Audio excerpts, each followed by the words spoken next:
Can you hear me? No. It's getting feedback system and like, it's like it right after the time. We could use our teacher voices. Teacher's voice. Now? Any better? Little. Okay. Not my forte sometimes. Do we have any techies in the audience? I've touched both the things. Is that there you a can 12-year-old here?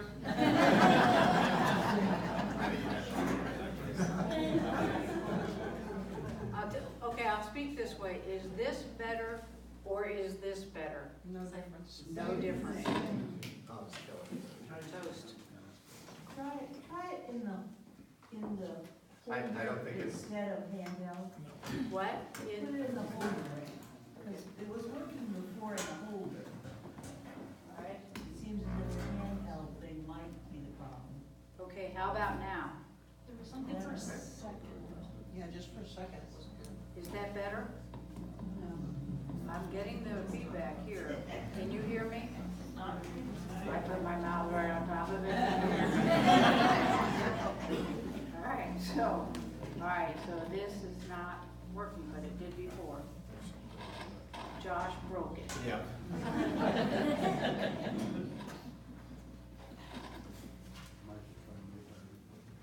Now, see, that's one thing Republicans do, everything would work perfectly. Rarely. No. Rarely. Not true. Everything is not important would work perfectly. Let's just use our teacher voices and see how it goes.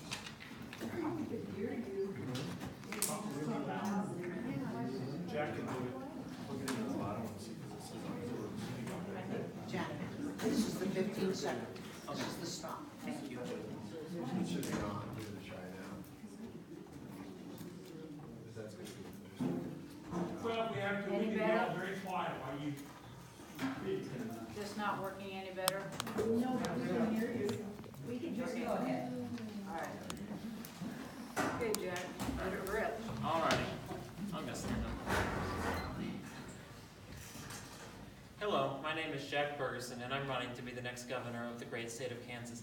I got into this race because I saw there were many issues that were not being addressed by the Kansas state government, and even sometimes by the Kansas Democratic Party. One of the landmark issues for my campaign is meaningful drug reform. We are putting people in prison for using medicine and for altering their consciousness.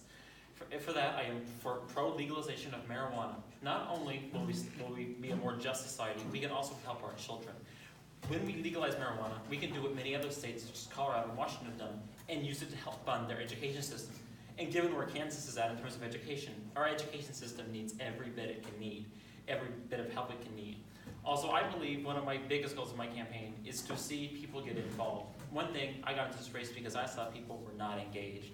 People didn't know who their congressman was, who the mayor was, and I'm like, this is a problem. This is supposed to be a democracy, a government of the people and by the people.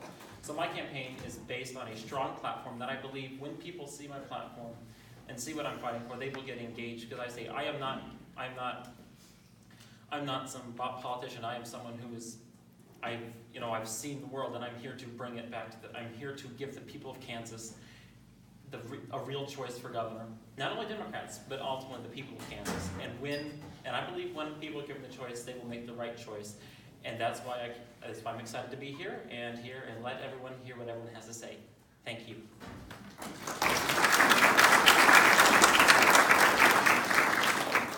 Well, I hope this works because I am not a teacher. I could never do that job, but can you hear me? Okay. All right, before I get started, I just want to tell you, I had a little bit of time before we got to the forum to drive around Iola. I was most impressed with two things in particular. One, your new grocery store, which is just drop dead gorgeous, and the parking lot was full. And then two, the fact that you have a community garden out there like I have never seen anywhere. And I don't know who all is involved in that, but it is fantastic. It's really good. You know, I know you've got Thrive Allen County is working apparently, so very, very good. Okay, anyway, I am Laura Kelly. I am a state senator, a I'm a wife, and I'm a mother, and a proud daughter. My dad was in the Army, so growing up, I moved all around the world. By the time I was 15, I had moved 12 times and lived on 3 continents. So when I met and married my husband, Ted, and we started our family, we were really looking for a place to call home. And Kansas was a really easy choice for us. We were living in Denver, but we knew Kansas well enough just being next door. We decided to come here. We came here because of the great schools that Kansas has and the great sense of community that was so important to somebody like me who had not had those kinds of roots. So, why I'm here. It's also why I'm running for governor. I'm running for governor to make sure that all Kansas kids have the same opportunities that my 2 daughters had to grow up with a world-class education taught by the best teachers I've ever known. You know, fighting for kids has really been a lifelong mission for me.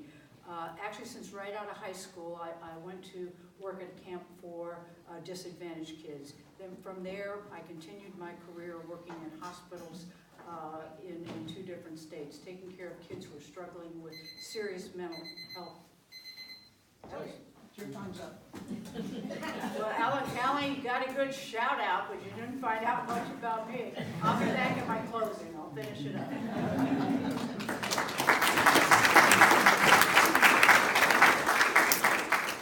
Good evening, it's a pleasure to be here. I'm Joshua Swati. I'm originally from Ellsworth, Kansas. I'm 5th generation there. My family's been farming there since prior to the end of the Civil War in the early 1860s. I served 7 years in the Kansas legislature. I represented the 108th district, which was all of Ellsworth County, all of rural Saline County, a little part of Dickinson County. In 2009, I was named by Governor Mark Parkinson as the Secretary of Agriculture during his administration. I served the entire tenure during his administration, and then when we had the change in administration to the Brownback administration, I left and became a senior advisor at the Environmental Protection Agency in Kansas City. I served there for 2.5 years, then left to become vice president of the Land Institute, a forward-thinking progressive agricultural research organization located just south of Salina. During that time, I began building my own farm back in Ellsworth County, and now I principally manage that. My wife and I split our time between Ellsworth and then Topeka. We have 4 children. I knew, having served in state government, that the last 8 years have been rough, and I believe that this is a generational election. I believe that we realize, both between the energy of young people now after Parkland, but also the sense that the state is so broken that the next generation needs to stand up and do something about it. That I couldn't sit on the sidelines in this election cycle, certainly having spent so much time in state government. So we got in just about a year ago. We have toured all over the state, campaigned everywhere. I'm a firm believer that if you're going to campaign statewide, that means you go statewide. And we put on a lot of miles, but it's been worth it. We've heard from all sorts of Kansans, and we recognize that the 2018 election cycle, is our opportunity to once again proclaim that Kansas is the progressive, forward-thinking state that we've always been. And our campaign, has the ability to do that. And I look forward to this forum. I'm proud to be up here with my fellow Democrats. We do a great job of articulating what it is that we believe in, but we always have to remember who can win in November. Thank you.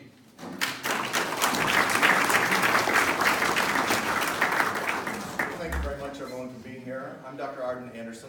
I am a family practice and occupational medicine doc up in Leavenworth or Lansing. I live in Olathe. I'm also a former teacher, taught vocational agriculture, so I know what it's like to be in the classroom. I was raised on a small dairy farm in Michigan, so I also know what it's like to pitch manure with a pitchfork. Twice a day, 7 days a week, 365 days of the year. I have a master's in public health, so I understand how overall you put many things together, how they affect public health, public safety, and so on. And in addition, my agricultural background for 30 years, I've taught biological and sustainable agriculture. So I actually know how Kansas can become carbon neutral in 5 years. I actually know how we can take agriculture in Kansas away from the international marketers. Because that's what you hear all the time, is that, well, gee, agriculture, it's all at the beck and call of the Cargills and the ADMs and the Dreyfuses and international markets.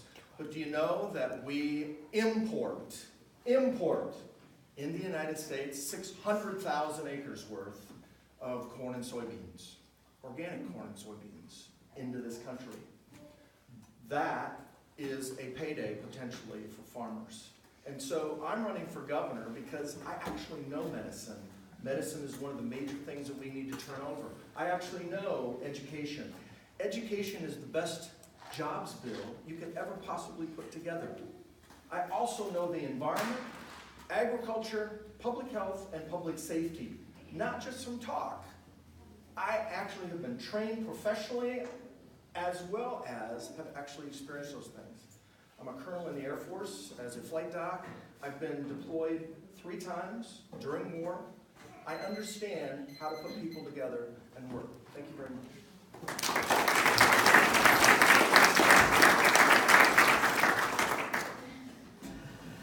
Good evening. First, I want to give a shout out to Mike and the Ellen County Democrats for putting this fabulous event on. Thanks to the Lynn County Democrats for making the trip to come over and support them. My name is Jim Ward.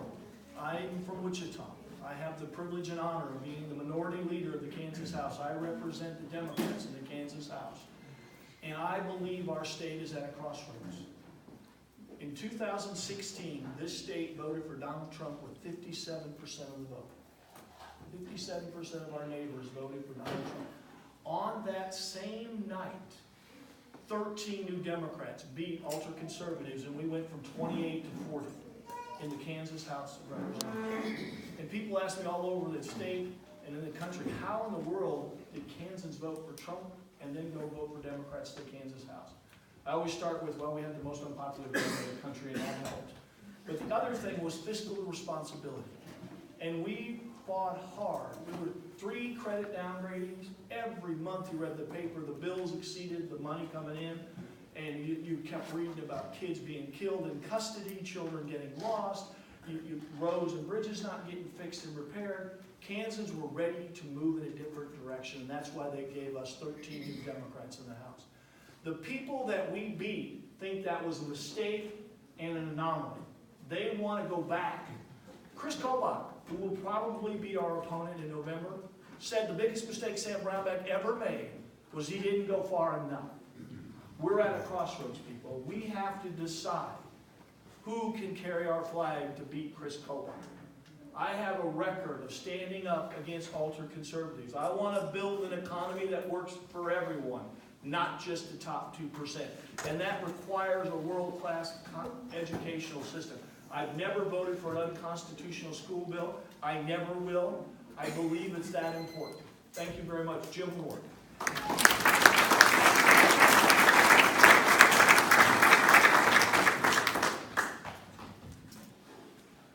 Okay, our first question is going to be for Jack, or we're going to start with Jack. What legislation can be enacted to avoid threatening hunters and responsible gun owners with a slippery slope, and yet still be effective in curbing gun violence in mass shootings, suicides, and accidents?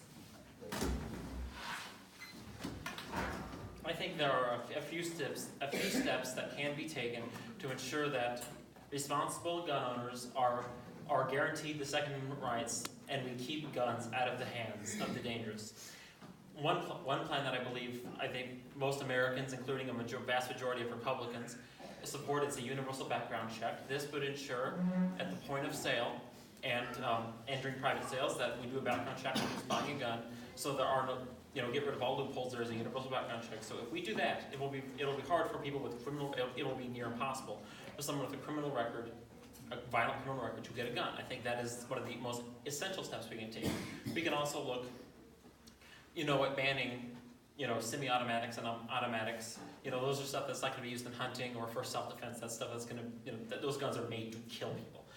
So definitely those types of guns we definitely want to restrict, because those are often what's used in mass shootings. But also, I support expanding the rights of responsible gun owners. I am actually, there's one issue I am to the right of Governor Brownback on, and it is on, he passed a concealed carry bill. I am for open carry. And I believe if you have a gun, you have the right to carry it. Without a concealed carry license, and I believe this balances. Yes, we are going to put more restrictions on the types of guns that can be bought, and who can, and keeping them, and making sure that only law-abiding citizens are able to buy guns, but making sure that when you own a gun, you're able to use it to defend yourself in all situations. Thank you.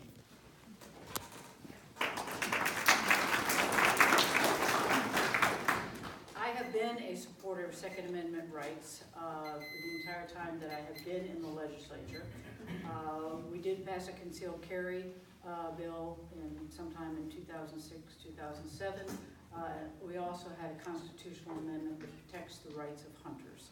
So Kansas has done a lot to protect Second Amendment rights for law-abiding citizens. We have a lot of work to do, though, to bring back some common sense to our gun laws. We do need to ban bump stocks. We need to, and we have, banned guns in the hands of domestic abusers. We have tried to ban guns on campuses, and we're getting very close to being able to do that. We did ban guns in our public mental health hospitals. We used to let people carry at Osawatomie State Hospital. Made no sense. We have other things, some of which Jack has mentioned. What I plan to do as governor is to convene folks from law enforcement, from mental health, from public health, from education, parents, and students, and bring those folks all together and hammer out a comprehensive gun sense program for the state of Kansas. We can do that. I think particularly if we have a strong Democrat governor who can use the office as a bully pulpit and educate Kansans that we are not taking away their Second Amendment rights, that we are just protecting our children's families.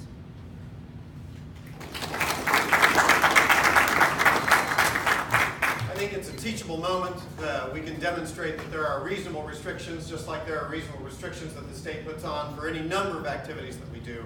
I was a part that passed the concealed and carry permit in the mid-2000s, but we had very normal regulations placed on those. You had to be licensed, you had to have 8 hours of training, you had to pass a course on a gun range. We thought those were very sensible regulations.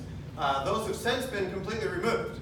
You can conceal carry without a license, and you don't have to pass any sort of training. And I think that we lost the opportunity to say, you can absolutely defend the Second Amendment rights without removing any sort of protections, normal protections that work just fine. And I've also called for banning high-capacity magazines. I think that one balance that a Kansan can demonstrate is that we can't get pulled down into a debate over what an assault rifle looks like, because that's largely a cosmetic conversation. But there are elements that for sure are unnecessary. And what I have said is there's no reason for us to have a high-capacity magazine that can fire off 30 rounds. We, in hunting, are already limited largely to 3 rounds, and everyone gets along just fine. We could do the same thing. We do not need 30-round magazines, and those, I believe, are one of the real reasons you have such high incidence of death rates or injury when you have a situation.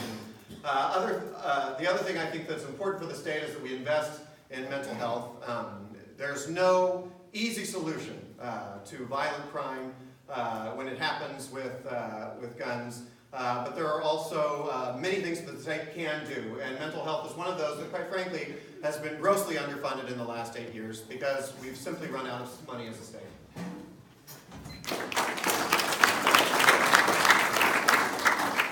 Well, as a flight doc at Whiteman and chief of aerospace medicine there, one of my responsibilities is that I have to sign off on whether or not our security forces are allowed to carry.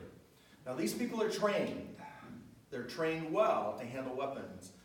However, if they have a mental illness, are diagnosed with a mental illness, or they are taking a mental health drug, they are not allowed to carry.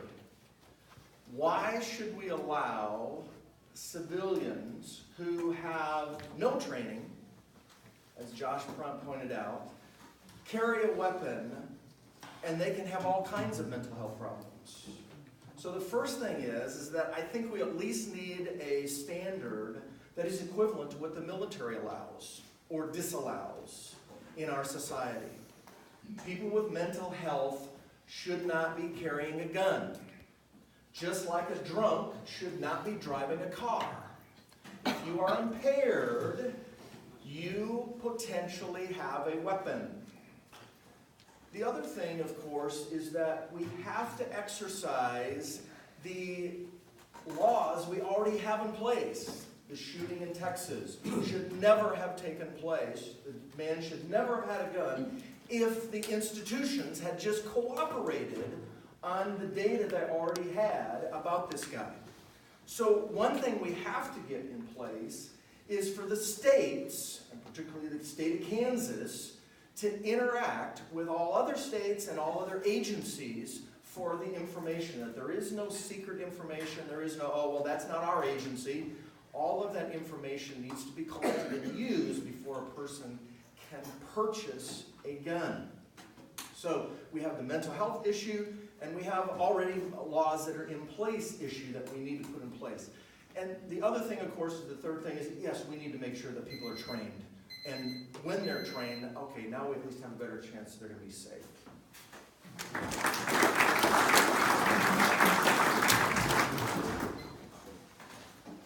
This is an issue that defines these candidates up here. We're not all the same.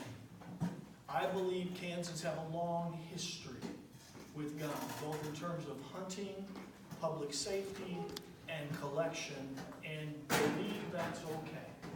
I have supported the right to hunt. I have supported carry and conceal when it had background checks and training. But can we agree that there are some places that guns don't belong? Guns don't belong in schools, whether it's pre-K, K-12, or college or graduate school. They don't belong in schools. They don't belong in churches. They don't belong in the courthouse unless you've got a badge and a license to carry. Those are places they don't belong in. Now, we're running for office. It is a huge issue. Some of us have changed. Some of us, Miss Kelly, has been an NRA supporter every year she's been in the legislature. She put the NRA endorsement in her website just 2016. She voted to take the rules that required background checks and mental health training off the books. She sponsored that and got a shout out from the NRA. Does not make her a bad person, but I don't believe in election year conversions. You got to look at history as a good prediction about what's going to happen in the future. I believe gun safety is a critical issue.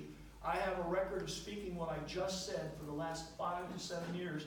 I've been on television many times to talk about gun safety that's responsible, that protects our families and our children, regardless of the public places they go to. And I will continue to do that as your governor.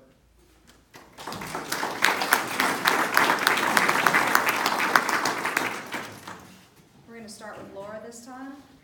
One of the greatest challenges for our rural communities is not simply the lack of jobs, but the lack of jobs that pay well enough for people to adequately support their families.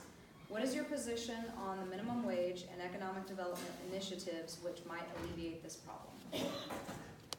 Before I address the question, I want to address my colleague, Jim Ward. This happens at every forum that we go to. What he fails to mention is that the NRA gave him an A rating in 2004, 2006, and 2008. And so he has changed also on his position on this, and I think that's what you want in a public official. I don't think you want a public official who digs in deep and doesn't move. That's what got us in this problem with Sam Brownback. He signed that tax cut and would not ever admit that he had made a mistake. You want people who can recognize reality and move on. So now to get to the real question, and I think we're really talking about rural economic development. That is a huge issue for our communities all over this state, and I think one that is best addressed long range through our education system. I'm a firm believer that education is the biggest economic driver that we have in this state, in any state. And I start that from early childhood education into K-12, going into career and tech ed, higher ed, and into the workforce. And I believe that if we really want to lift people out of poverty, out of minimum wage jobs that don't pay them enough to raise a family, then we've got to invest heavily in our education system and make that work for them.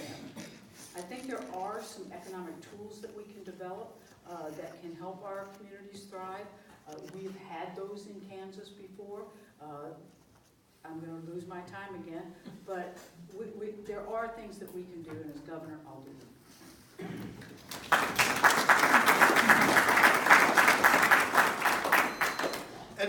certainly important, but this question is kind of, how do we get those kind of jobs that people can live on? I do think that minimum wage is actually a difficult conversation in rural parts of the state because there are a lot of small mom and pop shops that only employ 2 or 3 people, and it's hard for them sometimes to even get to minimum wage.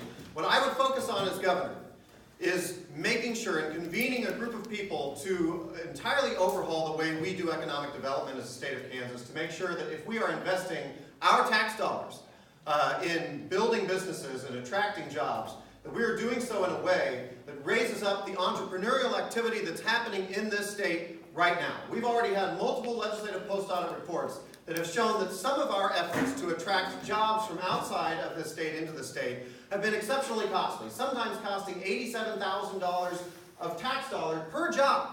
And I think we all say, wait a minute, that's a little too much of our money being spent to incent just 1 or 2 jobs at a time. We should focus on the extraordinary entrepreneurial activity that's happening in the state of Kansas. I use as my example Surefire Ag in Atwood, Kansas, a group of 3 individuals that graduated from K-State, had an idea about the way they did applications for fertilizer on the back end of drills, went back to Atwood and built that business. In a million years, the state could never create an incentive program to ever attract an out-of-state company to land in Atwood, Kansas. It ain't happening. But they built a business there, and now they're calling all of their friends and saying, get back home, this is successful, we can make that work. Our state needs to be finding those businesses, finding the communities like Humboldt that have just suddenly decided, we're going to make this work, and find out how we can invest our tax dollars in supporting that entrepreneurial activity so that we can help every community have a Humboldt experience or have an Atwood experience, or take those kids that come out of our institutions, our colleges, that have an idea and want to build a business and help them grow.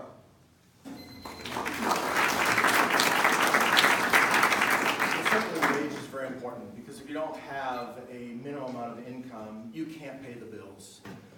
The interesting thing, though, is really if you look at the economy, and just the economy here in Allen County, is that there are a lot of jobs that are going unfilled because we don't have skilled labor, sufficiently skilled labor, in order to be able to fill those jobs. It's the same thing up in Johnson County, in certainly all the urban areas and suburban areas, and many of the rural counties. Education is really where we have to start. That is the best jobs bill. That's the best way that we're going to get the minimum wage up so that people can support their families, because we have to be able to fill the jobs that are already there now. And a number of companies are having to look outside of the state in order to get people to come in to fill those jobs. So the way that we help our own people is through an education program. Number 2, we got to address healthcare.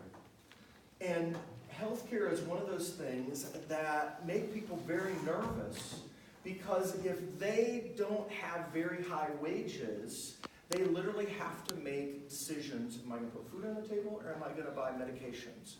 So healthcare also, by addressing that appropriately, and what we really need to do is we need to double the amount of people that we have on Medicaid, but you do that by actually overhauling the system.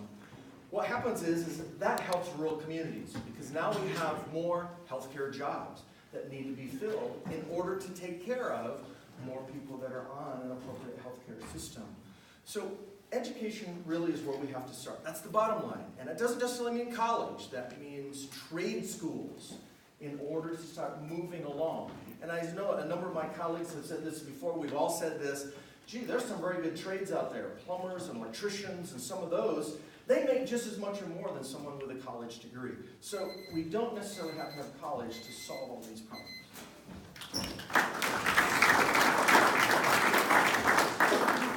We need to build an economy in Kansas that works for everyone, not just the top 1 or 2%.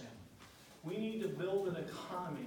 My daughter just got a job in Denver, Colorado. She graduated from KU, she's brilliant, couldn't be prouder of her. She has an office that looks at the mountains, but I'm a little sad. And it's because she's not in Wichita, or she's not in Kansas City, or she's not in Iola, that she thought her future was better in a different place. We need to create an economy in Kansas that keeps the Emily Wards of the world here. And that requires a partnership between businesses. What do they need for their workforces? What aren't they seeing when they get graduates from high school and technical school and college? Educators, so we can put those people in the room and get that done. We need to build out an infrastructure. High-speed internet is the challenge of our generation. As the last generation had to put electricity across the state, we need to put high-speed internet. We need to reinvest in roads and bridges. These are the things that a governor can do to build an economy that works for everyone. Can't let the gun thing go. The difference between, and this is, I will bring it up in every form because it's a difference between her and I, and you need to know that. Moms Demand Action opposed her in the last election. She voted to gag universities from presenting data about guns on campus. She voted to get rid of background checks and no-nos. You can't get around that. Now, that some people may think that's good policy and go for it. Others want to know that for their decision. I'll continue to point that out.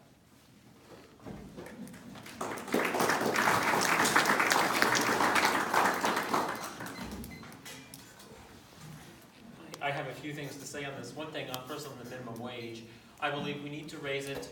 Kansas is one of the few states that has not raised it above the federal minimum wage of $7.25. $7.25 is well below the poverty rate if you're working 40 hours a week. We need to, at the bare minimum, raise it to $12, although I'm a supporter of the Fight for 15 movement. We need to have a $15 minimum wage. Not only is that the bare minimum where you can survive and you can afford to pay to put food to put food on the table for your family, it is also, if we have a fair minimum wage, what that does is that gives people more money to put money into the local economy. They can go out and they can shop and they can start saving up to buy a new car, stuff like that. So it can really invigorate the new economy. Also, besides that, what else we need to do is we need to look at renewable energy. I believe is a big step in reinvigorating the economy. You know, one thing Brownback that has done good. I will give him credit for. Is he signed up on the bills that has allowed our state to invest in renewable energy. I will go much further than him though. I will make it so we can start to get. I want to have the whole state on renewable energy by 2040, preferably sooner. We'll start looking at solar and wind power, preferably. You know, but if we start doing that and we get people into those sectors, that'll provide a job for Kansas and help wean us off dangerous fossil fuels. Beside that also, we need to look at reducing plastic use. So I am supportive of, if we legalize industrial hemp in Kansas, we can use hemp and we can start replacing oil-based plastics with hemp, stuff like bottles, cans, stuff like that. All that stuff can be made out of hemp. It is better for the economy and actually cheaper for the consumer and can provide more farming jobs for the people of Kansas. So I believe those are a few of the things we can do to reinvigorate the rural economy and the economy of the state. Thank you.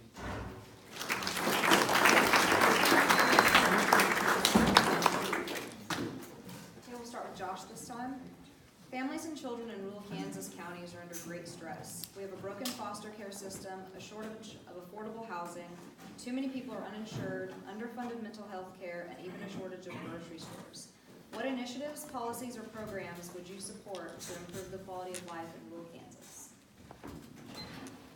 So there's a lot there. I'm going to start with one of the areas that I think is most exciting. We have to rethink how we deliver healthcare services in this state. And frankly, Iola is in one of the areas that I think is most innovative. You are part of the Community Health Center of Southeast Kansas. It's based in Pittsburgh, but it serves the 9 counties in this area. They are doing some really innovative and exciting things in delivering health care to the citizens of the 9 counties that make up Southeast Kansas.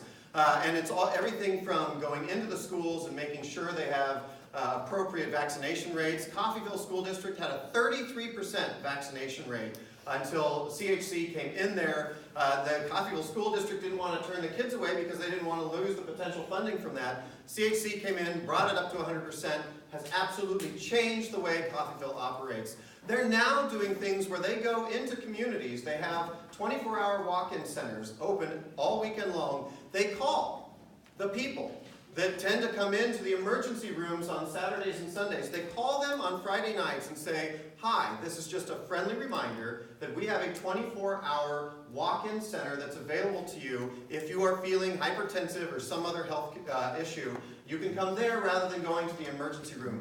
It seems simple, but this is a remarkable and forward-thinking way in the way we deliver health care to people in rural areas, because it is hard. And we're all worried about our hospitals, and some communities have already lost their hospitals, and we have to be innovative in the way that we deliver health care in rural areas, because there are just some towns that can't support hospitals. I've been to a lot of the hospitals around the state, and some of them are overbuilt for their communities, and we're going to have to be innovative and better thinking about the way we deliver those clinics. That's only like one slice of that answer, but I gave it my best shot, so I can maybe cover some more of it later. I think Jack's absolutely right. It's a real complex process. Healthcare is really one of the most important issues we know nationwide, not just here. And what I see as a family practice doctor, I have to deal with this on a daily basis. Doctor, this is not medically necessary. No, doctor, that's not medically necessary. And we spend more money than any other country in the world. Out of the 11 richest countries, we're rated as number 11. Australia spends $4,300 per person. We spend $8,700 in Medicaid here. We spend $10,000 to $11,000 per person in the United States on health care. We need to overhaul that system. Spending a lot of money does not give us good health. In fact, we have one of the worst health statistics in the world. We're number 1 in infant mortality, and we're number 1 in maternal mortality. Spending more money doesn't solve it. In order to help rural communities, we need to overhaul healthcare, and we start with Medicaid. We need to de-privatize it. And I know that most of the politicians want to expand it. Much of that money is going out of state. It's going to corporates, not going to people. We need to overhaul that so the money we spend, taxpayer money, actually goes to taking care of people. That includes mental health care. It's another issue I have every day with patients trying to find mental health care.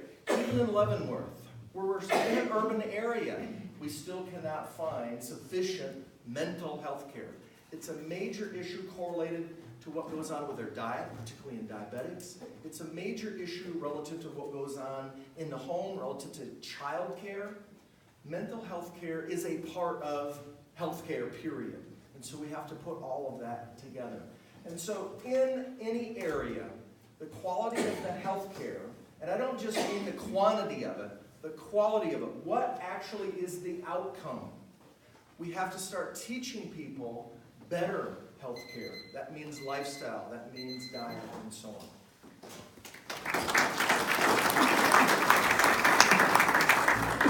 I'm going to talk about that question multi-part in 2 buckets. The first one is healthcare, which is very personal to me. When I was very little, I got very sick and almost died. I spent my first birthday in the emergency room. My mother tells the story of getting the last rites on Catholic. And it's still, my mother's 83 years old, and when she talks about it, it pulls an emotion, and she had good health care. My father worked for a company that had full health care. My sister had type 1 diabetes since she's 7 years old. She got her 50-year medallion. She's lived 50 years with diabetes. Healthcare system we have in this country works. You just have to have access to it. That's why, as a legislator, I have fought hard to expand. I introduced the first bill to expand Medicaid. I fought for it every year. I push, even though it makes people uncomfortable, I push for it every year because I know there's a Mrs. Ward somewhere in Kansas who's got a sick son who needs a hospital. I believe it's the right thing to do. Yes, we can do Medicaid better. That doesn't mean we don't do it. Second, we need to do telemedicine. We have technology today that gets the smartest brains about healthcare into every community. We have that technology. We just have to make the insurance companies pay for it so we can get it in Iola, Kansas. Third, we need to change the scope of practice to ensure that we can get practitioners in places that can't get doctors because of a variety of reasons as we build our economy. Not only is it good health care, not only is it morally right, it's good economics. That's the way we build our economy. The second bucket is DCF. What a disaster. And I stood up 4 years ago and went to post audit and said there's a big problem in DCF. We need to investigate. Luckily we did, and we found more problems. It is wrong that we still have got 70 to 80 kids lost, that kids are still getting murdered in custody. That will change when I'm your governor and I appoint the Secretary of DCF.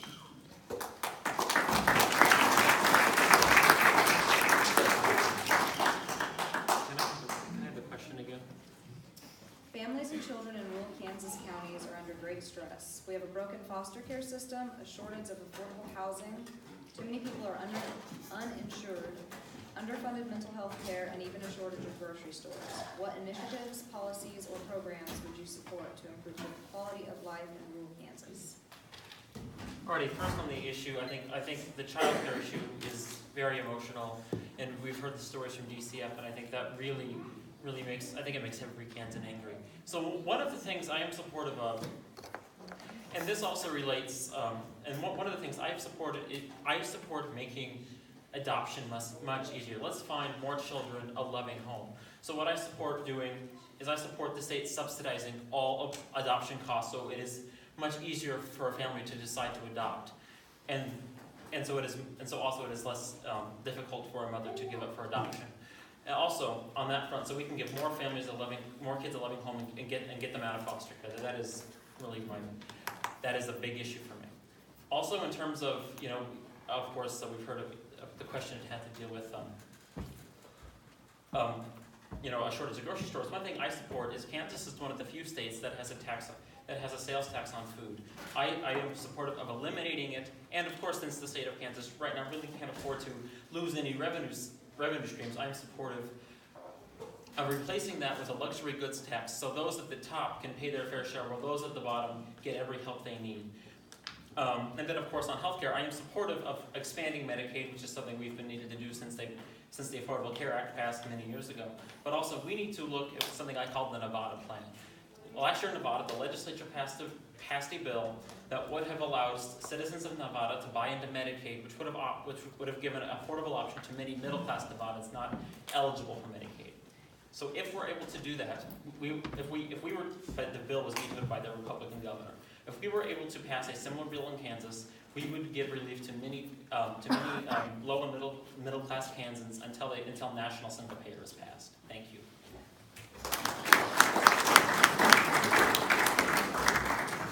I think the best thing that we can do for rural health care is expand Medicaid, but not only expand Medicaid, we need to reform Medicaid.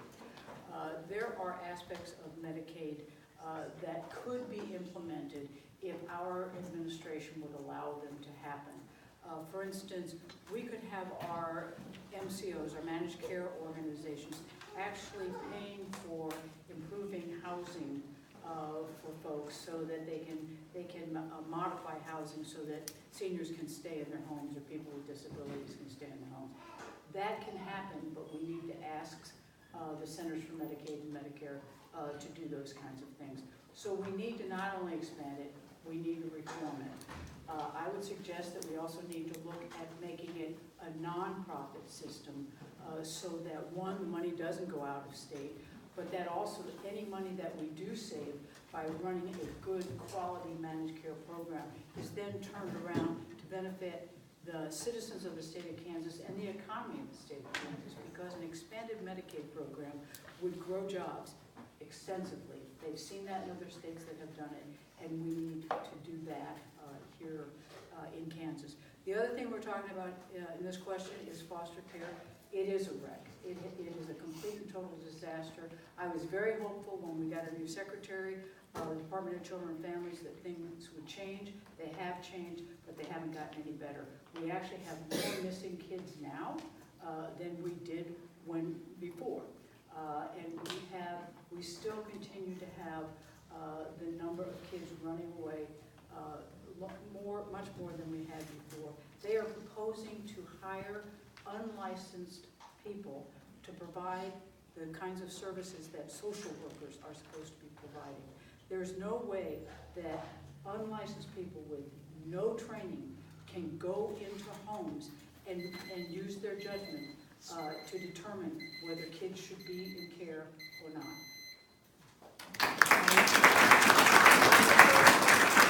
I got involved with what you were saying and I forgot to check the time, so my apologies. Okay, we'll start with Arden this time. Given the recent series in the Kansas City Star about the secret depletion of the highway fund to make up for the Brownback tax cut losses, how can we adequately and openly fund highway and other infrastructure improvements? That's a very good question, and I wish I had that magic, ball here we could just read and it would tell us how to do that. Bottom line is that we really gotta have equitable taxation, I think, throughout all of society. And we have to get the money somewhere. And we know that if we don't, it costs us more next time. And part of the problem, not just in funding roads, but also we need to look at the engineering specs. It's ridiculous to put in a 10-year road and then get a 30-year bond to pay for it. And one thing that we have found it's not just Kansas, almost every state you go in, and you talk to people who have been civil engineers, over time, what they will tell you is that standards have gone downhill.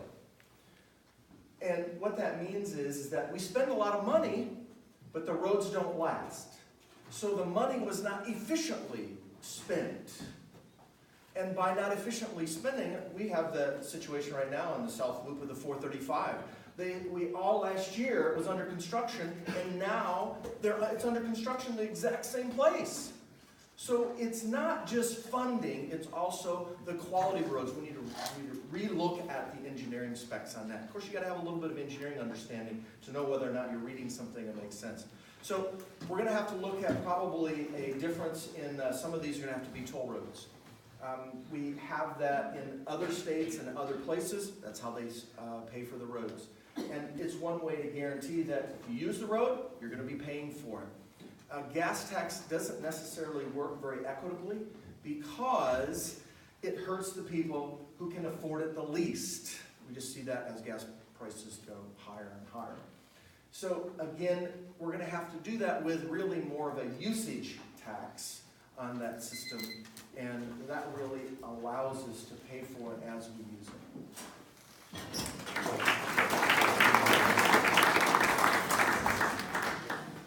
There's a dirty little secret that's also part of the fact that the Governor Brownback and Collier swept all the highway funds. And I came down on 69 tonight. 69 is that dirty little secret. For years, we've been promising to make that a Super 2 or a 4 lane. That's not getting done, is it? They were in Wichita, we got a project. If you've been on West Kellogg, we're working on it. If you've been up to Johnson County, the triangle's done. But if you go north of Holton, on 75, it's one of the most dangerous stretches of road in the country. Kids got killed there last fall. Promises we made that we didn't keep. You go out west to Dodge City. You go out west in northwest of Norton. Those are the roads that aren't getting done.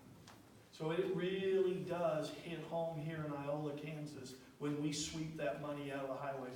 It hurts our economy because people, good jobs building those roads, fixing those roads, taking care of them. So I'd love to say that we're going to put all the money back under the Ward administration. We're going to do it on day one. What we have done is put our state on a fiscally responsible course that has been enormously successful. As we stand here tonight, we have $540 million more than we thought we would have when we passed the bill. It's been enormously successful. The first thing we have to fix of the Brownback disaster is schools. We have to get that right. If we are going to continue to compete in the world economy, we have to get that right. And then we need to begin to gradually let go of that highway money and put it back there. I've been a strong supporter of the task force that's going to go out and ask communities. We did this when we passed Highway Plan T-Works 8, 9 years ago. Went around and asked people, what do they need, what do they want? I'm a big supporter saying what got done, what didn't get done, what do we need to do next? And as the governor of this state, we will get that plan put together and we will get it invested in. It won't just be in Wichita and Johnson County. It'll be on 69 and 75 and all over the state.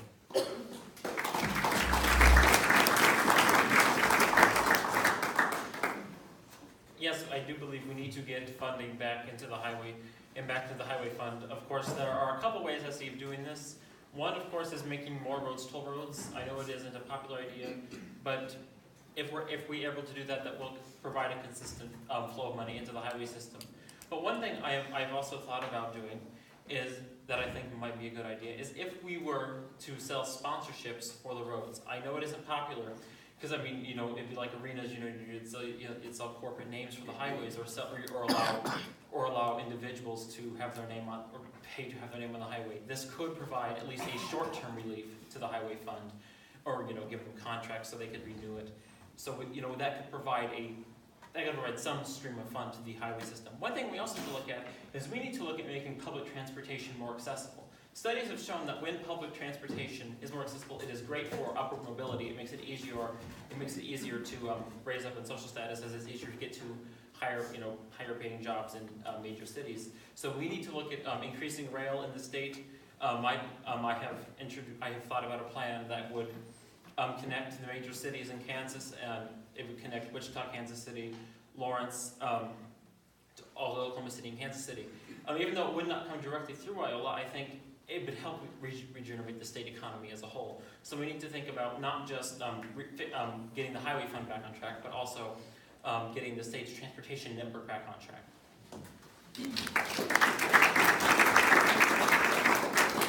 Yeah, this question was worded as if it was some secret that Brownback and Collier were sweeping the highway funds to pay the bills caused by their tax cut. It wasn't a secret at all. It was just wide out there.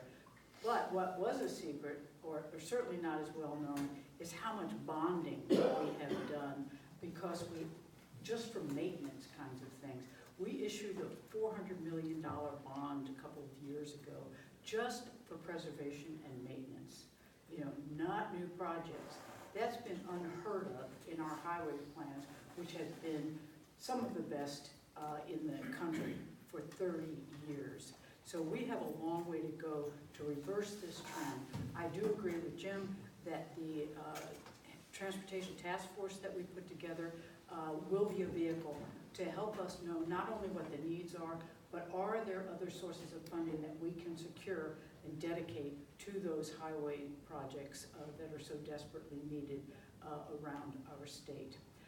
Before I sit down, I want to also go back to the gun issue and let you know that in this election cycle, Moms Demand Action have named me a gun sense candidate. They are supporting me.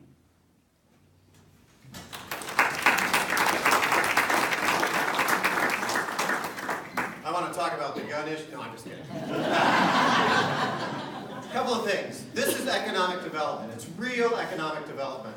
And it's not simply putting contractors and their employees to work, although that's a huge part of it. But it's also about moving our products outside of the state. We are largely a natural resource, a commodity-based economy, and so we compete against everyone else producing bulky commodities, grains, beef, cement, powdered lime, and so we're talking about pennies in terms of how we ship and what it costs to get our products to somewhere else. And if our infrastructure is not up to snuff, then we are not competitive against the people around us. And then when you take that and join it to a president that is destroying trade as we know it, it puts us at a huge disadvantage of what we produce here in Kansas. And so in terms of a long-term transportation plan, I would also say, first, we start with stabilizing our funding to education and higher ed and the rest of state government, because we have to get to a place where the stability is there so that we no longer continue robbing from the transportation fund. And once that's done, then you build a 10-year transportation plan, because those contractors need a pipeline of projects to keep their employees busy. They have to know that there's not just going to be projects this year, but there's going to be projects every year for the next 10 years. That's how you keep contractors in the state. That's the way we did it for decades, and that's why they have fled in the last 8 years, because the pipeline has trickled down to nothing. And then you go around and you make sure that that transportation infrastructure is spread evenly across the state, and we're investing both in places that have a lot of vehicles on the road, like Johnson County and Central County, but also places that depend heavily on moving the ag products over the roads and on highways, and making sure they have the infrastructure necessary so that we feel comfortable moving up and down those highways in amidst a lot of semis as that product moves outside the state.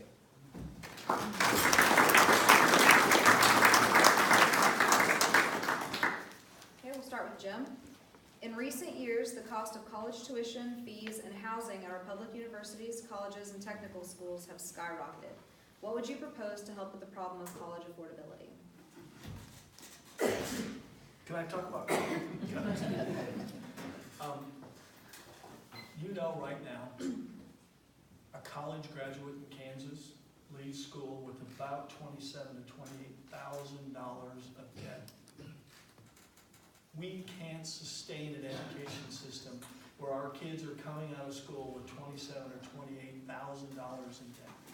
We have to do a better job. And this will surprise some of you. I wasn't a big fan of Sam Brown's house. I rarely voted with him, okay? And I usually was very loud and vocal with where he was wrong. One thing he got right, and I support, was he, first of all, destigmatized the idea that technical education or community college education wasn't quite as good as a four-year college and a bachelor's. And how did he do that? He created a seamless transition between high school technical education and college technical education, which means if Jim is ready to move on in his technical skills to college, but still needs to get math to graduate high school, he can do that, and the state provided him a way to do that. We have AP classes now, advanced placement in high schools, that let the same kind of thing go on. We need to do more of that. We need to use technology in education more. We have to do something to drive that cost down. We are pricing kids in Southeast Wichita out of the college market, and we can't survive as an economy doing that. We need to make that seamless. We need to make the credits follow the student. And we've done some things to break down the barriers that KU says, well, we don't take these credits from Allen County, we don't take these from Wichita State. That the credits follow the kid and they can move into technical community, junior college, into the higher education. But fundamentally, it takes an investment by the state in our universities so they don't turn to tuition as the only way to fund higher education. As governor, I will fight to put money in higher ed so kids don't walk out of school with $28,000.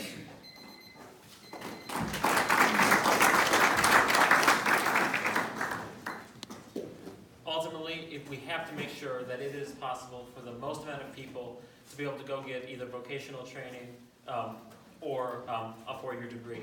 One thing that I'm looking to with with interest, and I would be very interested in implementing as governor, is what Governor Andrew Cuomo did in New York.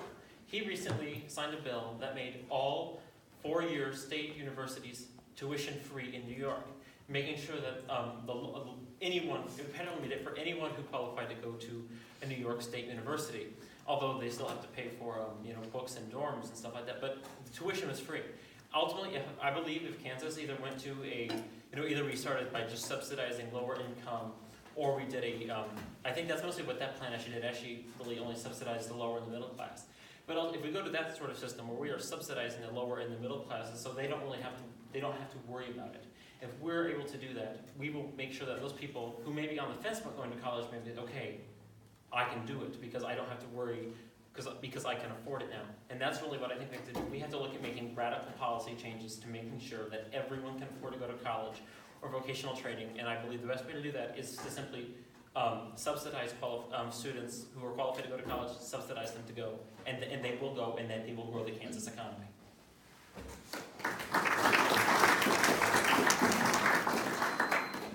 If I had a chart here, I could show you the direct correlation between the reduction of state funding for our higher education system and the increase in tuition. They're directly correlated.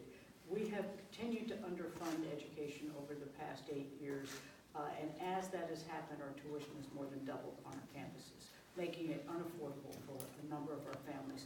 So I think it's very clear that we need to reinvest in higher education, just like we do in K through 12 and early learning.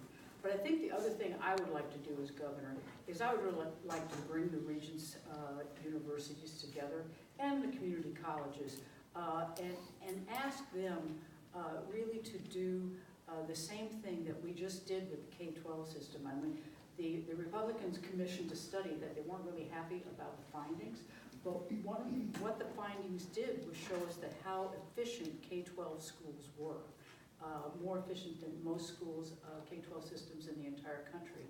We need to do something similar with our higher education system. I think that, though I believe that they've probably been about as efficient as they can, there may be some ways that they can alter, innovative ways that they can provide education services to our kids that could actually reduce the costs and the overhead at our higher education system. So I would really like to do that. I think it's important to do those kinds of things every 5 to 10 years anyway. I don't think we've done something like that with our higher education system, and I think that it is important that we do. I would also like to see us be able to expand our scholarship program. I don't think we'll ever be able to give away tuition, but in the state of Kansas, we have a really meager scholarship program that we need to enhance.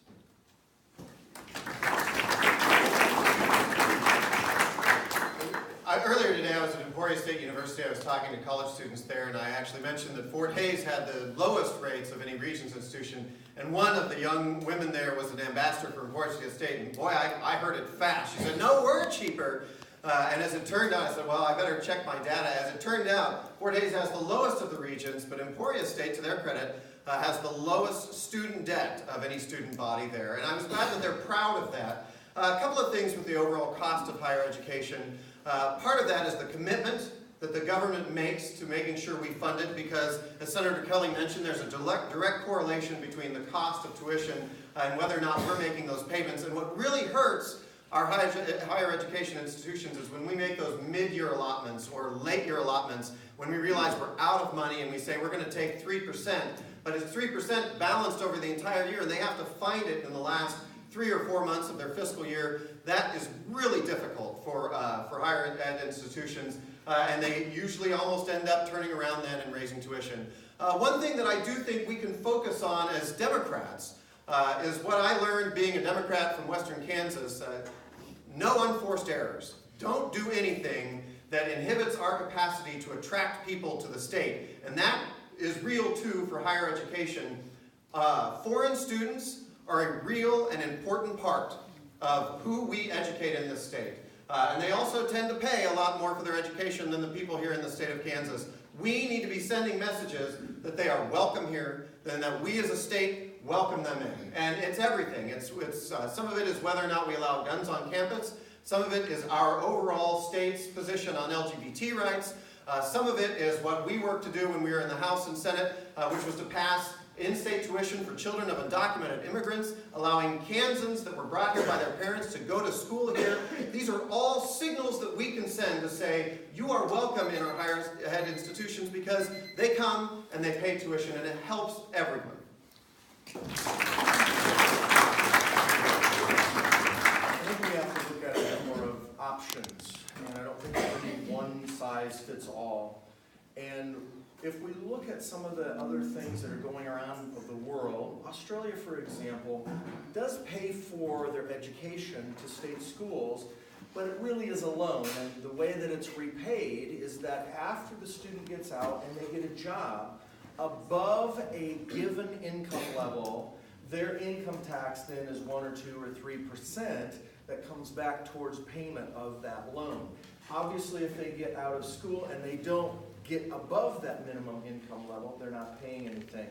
In addition, we need to engage businesses in order to help with some cost sharing in these different universities or technical training. And another possibility, there's 7 states now that have passed a similar ruling, and that is that they get free community college or junior college education, but along with that is you have to come back for that many years to the state. Now, military does that for medical education, for example. If I get a scholarship to go to medical school, I owe the military each year that they gave me that scholarship, I owe them that 1, 2, 3, or 4 years. The same thing, young people get a free community college education 2 years. They have to stay in the state 2 years in order to essentially repay that. That helps keep people here, and obviously once they get a job, they're more inclined to stay as well. But I don't think there's any one thing that we can say. Every community in the state, every community college, that's automatically going to work. We have to look at various different ways, because funding is a problem. It's a problem everywhere. It doesn't matter what we're dealing with, whether it's education, healthcare, or infrastructure.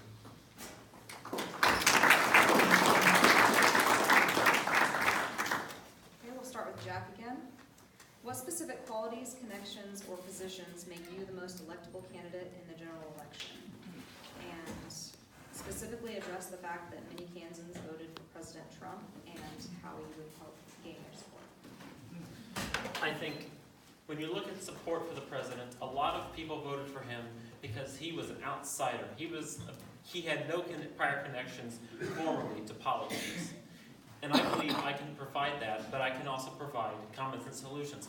A lot of times, the president has been on both sides of every issue.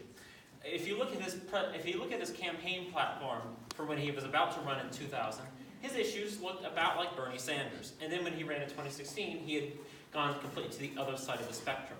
So I believe that he was untrustable. You could not trust the man, and things like that. But you can look at why people voted for him. People voted for him because he was an outsider. He was not part of the political establishment. I'm going to do that, but I'm going to offer clear solutions. I believe my platform for making healthcare much more accessible, meaningful drug reform, paying a living wage. These are all three issues that if you poll Americans nationwide, usually about 60% support. And these issues includes a plurality of Republicans. So I believe these issues are palatable to the people of the United States and to Kansas. So I believe I believe one issue with the Democratic Party is we have become more of a social issues party. People see us as the weak party that is being ruled by by the social justice parties. No, we need to be the party that's fighting for economic justice, economic equality, and the rights of all people to live a life, a meaningful life. And that's why I believe my policies to make sure Kansas families get back on track will attract a majority of voters. Thank you.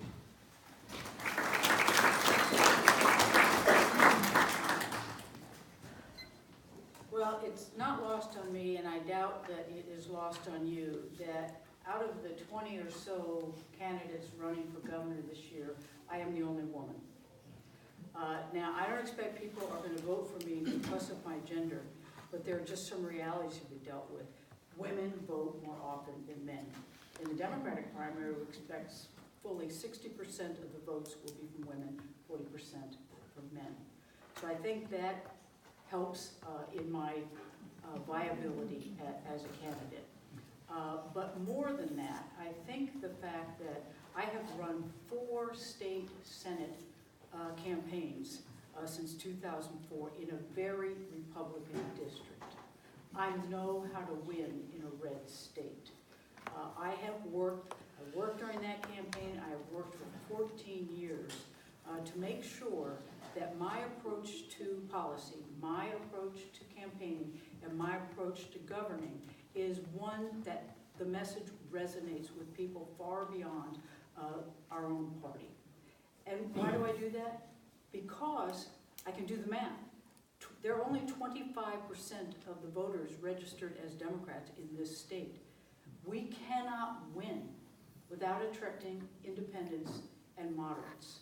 So we have to position ourselves in that way. You can do that and still be a very progressive policymaker. Because actually many of the moderate Republicans think very much the same way that we do on a whole lot of issues. So I think it's important that we recognize that we want somebody out there who can go up against Chris Kobach and be the candidate that the moderate Republicans choose to vote for, along with the Democrats and the independents.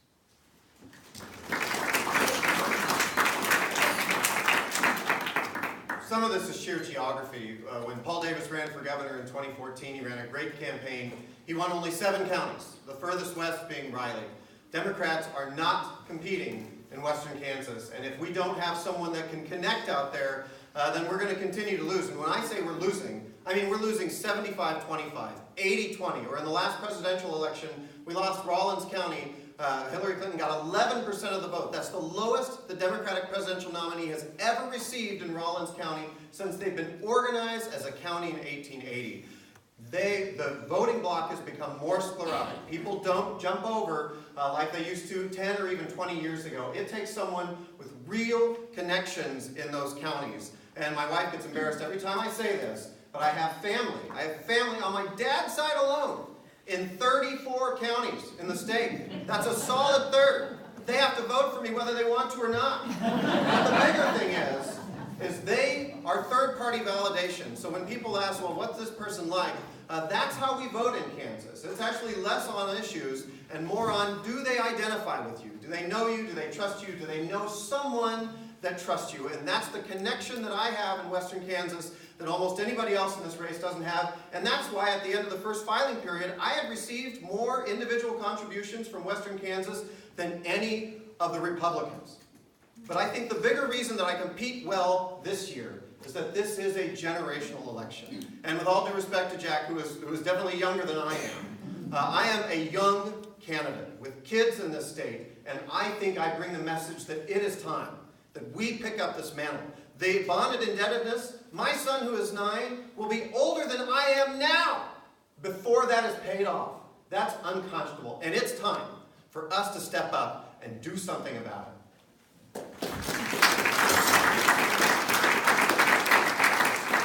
Well, the major reason that I got into the race to begin with was because I was tired, like most Americans, of the status quo. We've seen some of that. Politicians bicker and they will jawbone at each other. But we don't actually have competent people who solve problems. People who know science. If you're going to change healthcare, you better know something about healthcare. If you're going to change education, then you better know something about education. If you're going to change agriculture, if you're going to do something about the environment, you better know something about biosciences. You better know something about agriculture. You better know something about how that soil is supposed to operate. And if we're really going to address things in the state, if we're actually going to change things, because things have just continued to trend in the direction that we really don't want them, we actually have to have somebody who knows and has experience in those things. As a colonel in the Air Force, I know how to bring people together. I know how to focus on a mission and make it happen. In addition to that, it's very important for people to understand that we don't have a lot of second chances to make changes. Autism is now 1 in 45 to 1 in 32 children. When I started practice, it was a 1 in 250. If you don't understand family practice, if you actually haven't been in the biosciences, you don't read the medical literature. We know what the causes are. It's an environmental issue. It's not only a healthcare issue, it's not only an education issue, it's an environmental issue. I know what needs to be done in order to solve these problems. I've been around the world, literally 6 times. I've been in other countries officially for the military. I know how the system operates. Arden Anderson, 2018.com. Thank you.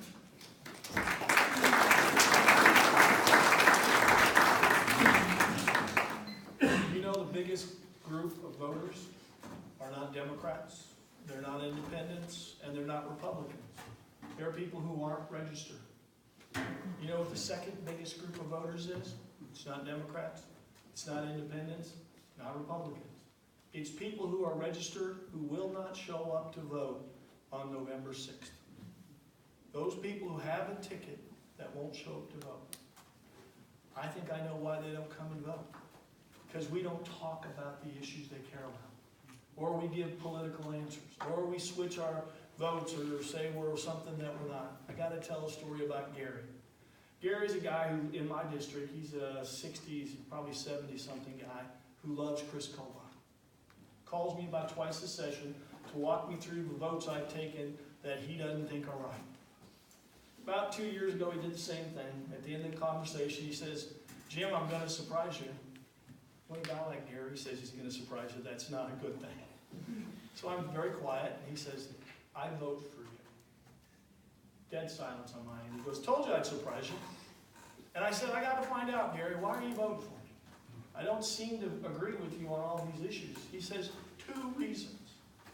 1, you call me back, and you know I'm not going to agree with you. And 2, you don't bullshit me. You don't try to make me think I'm something you're not. You know what I mean? You don't try to tell me that you agree with me when you don't. You just let me know, and I respect that, and I vote for that.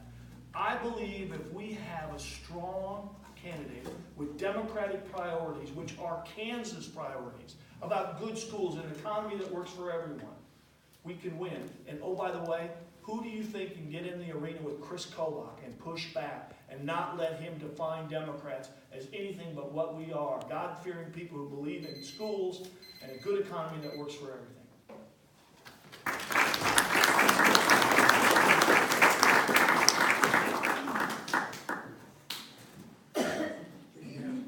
have 2 minutes for your closing statements. We'll start with Jack. All right. I am glad to be here.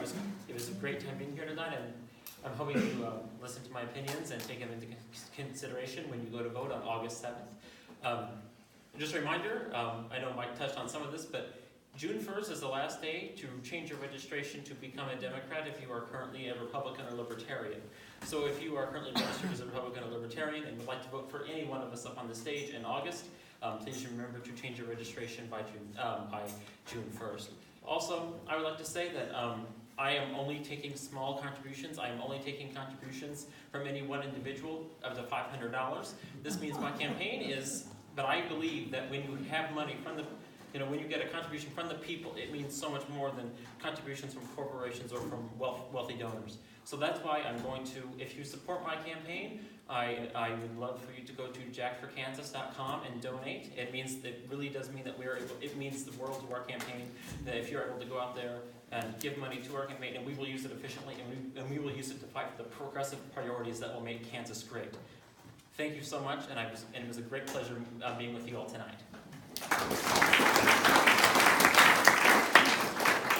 I do want to thank Allen County, all the Democrats who are here, and Mike Bruner in particular for organizing this tonight. It's always a great opportunity to be able to come and talk about the issues in front of you. I was trying to tell you at the beginning that, my family came here 32 years ago because of the great schools, stellar jobs that were available, and that strong sense of community. When I'm governor, that is exactly what I'm going to work for. I'm going to work so that families and kids have the same opportunities that my kids had when we came here. I want Kansas to have the best schools. I want Kansas to be an innovative business destination that attracts good jobs, not just to the major metropolitan areas, but to our rural areas. We have gone through 8 years of turmoil under the Brownback-Collier administration. We need a strong leader who knows what she's doing, who can go into that office on day one and start to work to fix the problems that we face as a state. Throughout my career, I've been successful, particularly in the legislature, because of my willingness to work with people, regardless of whether I see eye to eye with them, to get things done in a positive way for the state. I will continue to do that. I will not let you down. I will work for you every single day.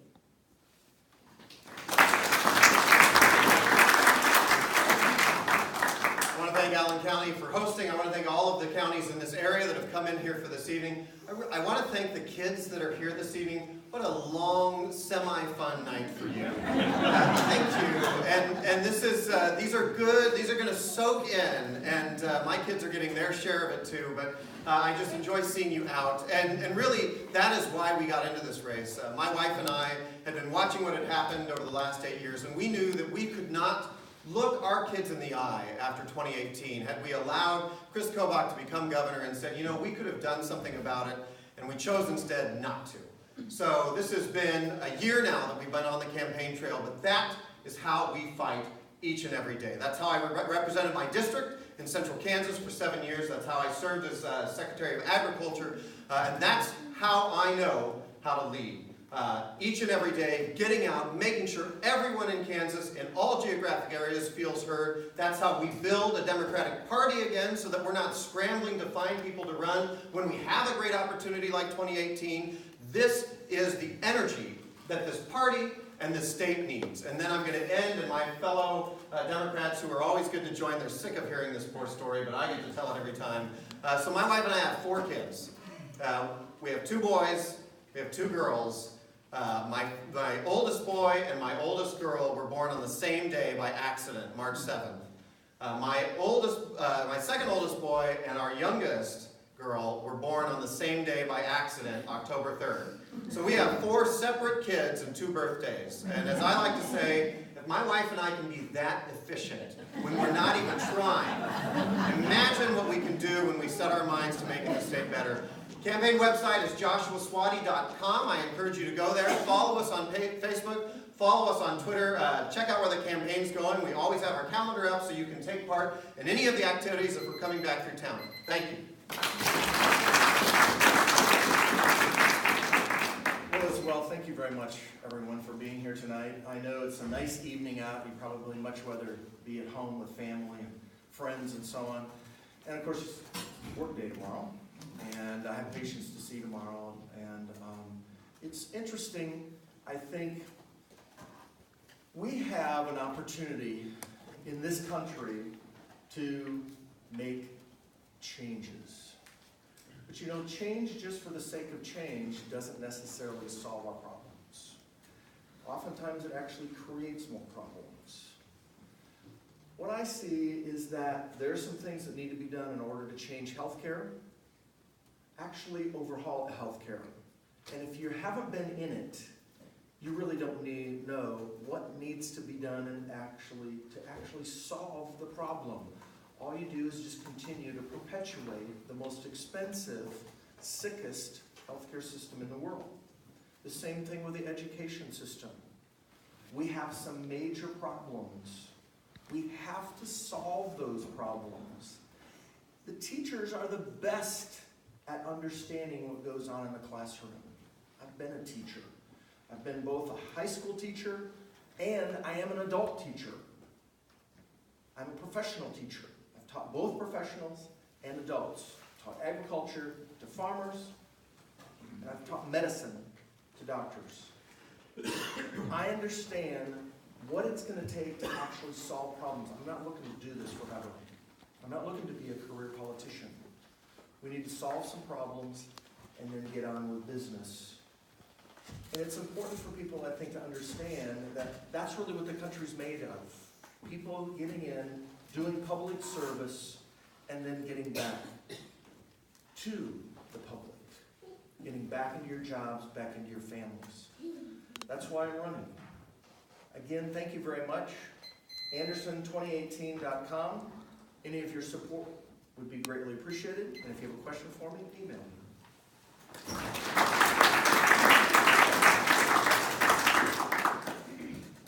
Kansas is at a crossroads. We have a strong group of people who want to go back. Chris Kobach said Sam Brownback's biggest mistake was he didn't go far enough. Chris Kobach said his education policy is this: I was educated in a double wide in the back of an old school with raggedy old books that's good enough for kids today. And I'll go get that money back if they spend it. I'll stop the court from telling the legislature what to do on schools. Chris Kobach has an immigration policy. He thinks law enforcement should be empowered to stop people of color to check their papers. The stakes could not be higher in this election about what kind of state we will live in, our children will live in, our grandchildren will live in. The stakes have never been this high in Kansas. The next question you have to ask, and you've heard us all talk about what our vision is and what our history is. Now think about the opponent not being these folks, but Chris Kobach. And who do you think will defend Democratic priorities in that arena? Who will deliver a message that appeals to Kansans across the board? Who has the skills and the ability to put coalitions together that get things done? I was in the room as we put together a tax policy last year that reformed the income tax, that put Democratic policies at will. We put the DCF task force that found out that 70 kids were lost last year and 80 this year. We put mental health reform in the bill. We put mortgage deduction back in the bill. Child credit back in the bill. So you could make deals with Republicans with Democratic priorities, and that's what I will do. As your candidate for governor, I will be a full-throated advocate for our priorities, and I will not let Chris Kobach push us around. My name's Jim Ward. It's kansas4ward.com. Thank you.